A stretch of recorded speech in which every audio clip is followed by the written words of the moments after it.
We're on the beat with Tony Morrone, and we have Claudja Barry with us from way back. She doesn't even look like as old as I think I was. I wasn't even a teenager at the time. Her song was a huge hit. Boogie Woogie Dancing Shoes. That's the one. And we're here speaking to her about her career, and she still has a very strong touring career.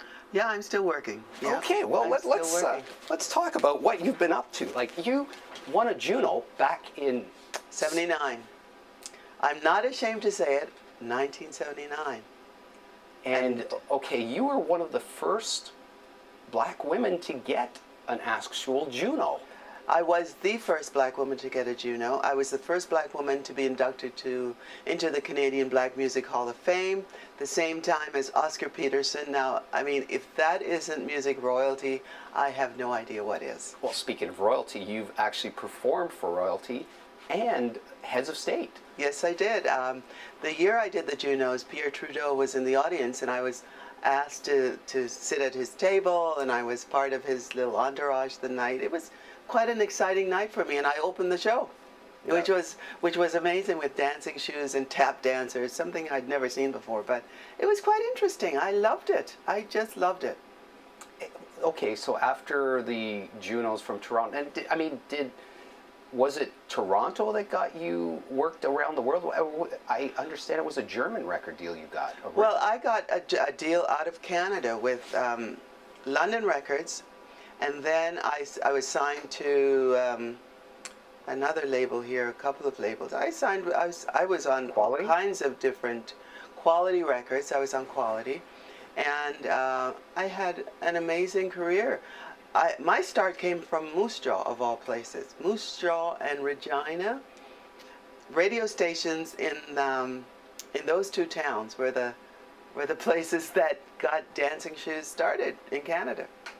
But that was basically the start of the disco era. 79 or 79. It was disco was starting before that, but 79, 80, 80 till around 84, it was really at the peak. It was big, big, big, all over the world. And you were on the cover of magazines in Los Angeles. You were... Yeah, there's a magazine called Daida that I just was on, which was quite, I mean, so special. Last year, as a matter of fact, October last year, the issue. And Daida magazine really goes with the high-end magazine look. It's great quality. And in that issue was Patti Page, Claudja Barry, and Dame Johnny Dankworth, his wife, jazz singer, British lady, really fabulous. So I was in good company. Mm. Oh, okay, so Cleo Lane. Oh yeah. Cleo Lane, Dame Cleo Lane.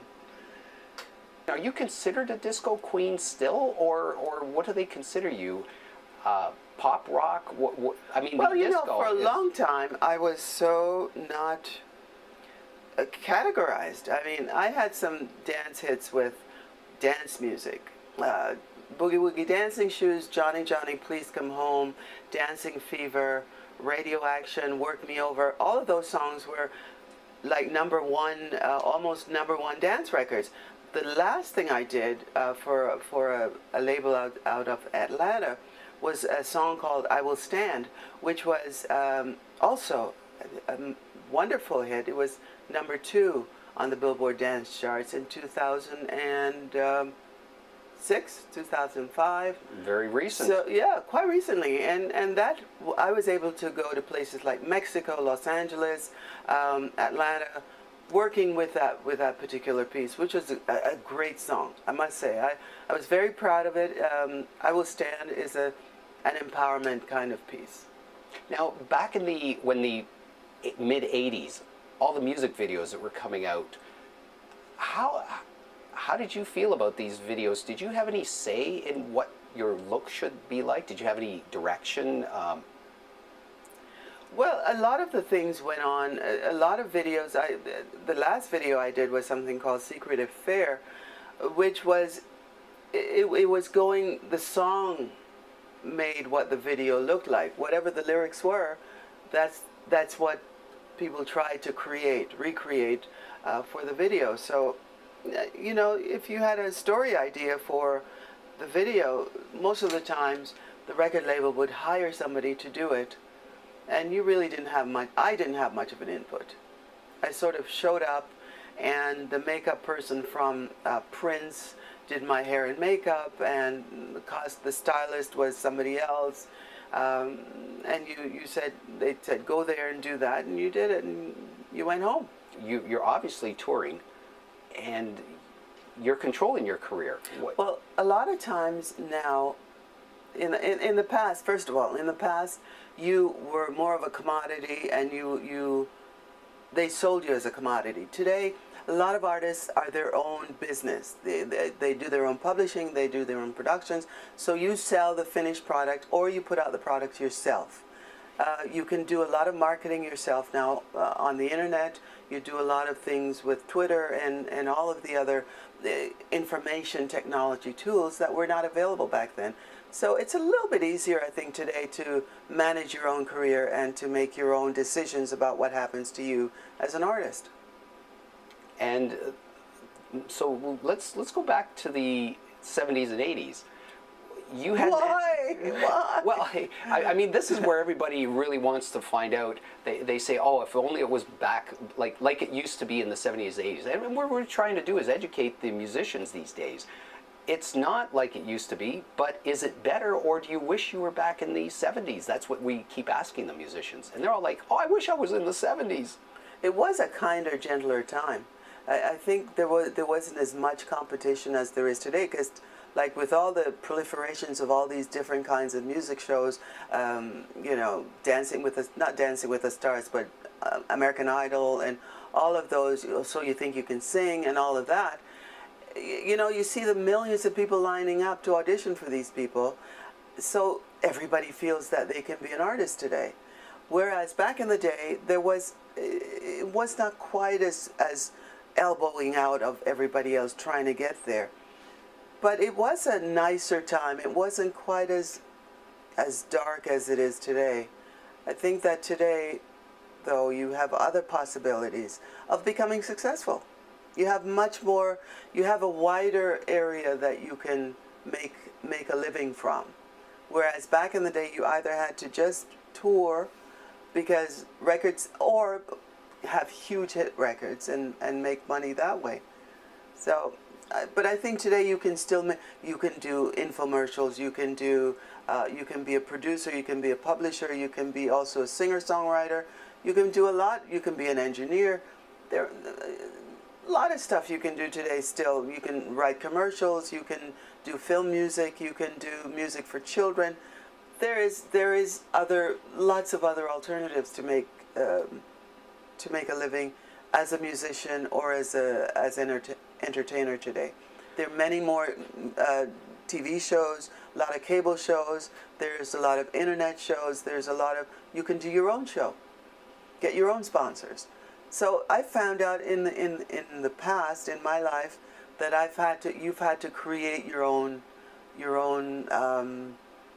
you have to create your own possibility of getting ahead. You had to write your own story. You had to find ways to put yourself in shows, go audition, even when they don't ask you, go and do it, you know.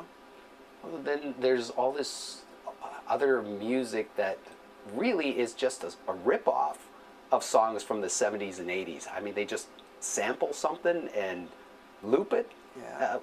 How do you feel about that kind of music? Yeah, unfortunately, the creativity level is pretty low today, because it's almost as if everything else has been done, and there's no new Laurie Andersons coming out. There's no new Patti Smyths coming out. There's no new Neil Young's coming out. You know, the whole feeling of the whole creativity feeling is not there. So it's easier to go and lift something from somebody else. You know, you'll hear a James Brown riff being done over and over again. I did a song called Love for the Sake of Love, And a guy called Germain Montiel took the bass line of Love for the Sake of Love and wrote a whole new song on it and sold 3.5 million records. So, you know, I understand if something is great, why not borrow it? Why not go for it? Well, I mean... But you have to pay for it. Yeah, right. He did pay for the bass line. The company paid. That's not bad. But I mean, I think, you know, if it's good, it's almost a rub to say, oh, that's great. It's not unappealing to me that somebody would take pieces of my record and use them. Okay, well, that's great. So what do you have to say for musicians nowadays? Should they really concentrate on learning their instruments, or what do you have to say for that? Well, you can call yourself something if you don't have the background, if you don't have the. You've got to know what it is that you have to learn how to sing. You have to learn how to play an instrument. If you're going to say you're a musician, you've got to find. You can't just sit with Pro Tools and create something. You've got to know the notes. You have to have an understanding of the music. First of all, you've got to know when you're singing off key. You've got to know that what pitch and so on. So today, everybody's a singer because. You can fix it in the mix. You can fix it in the mix. That too. Okay, we've been speaking to Claudja Barry. Thank you very much. Thank you.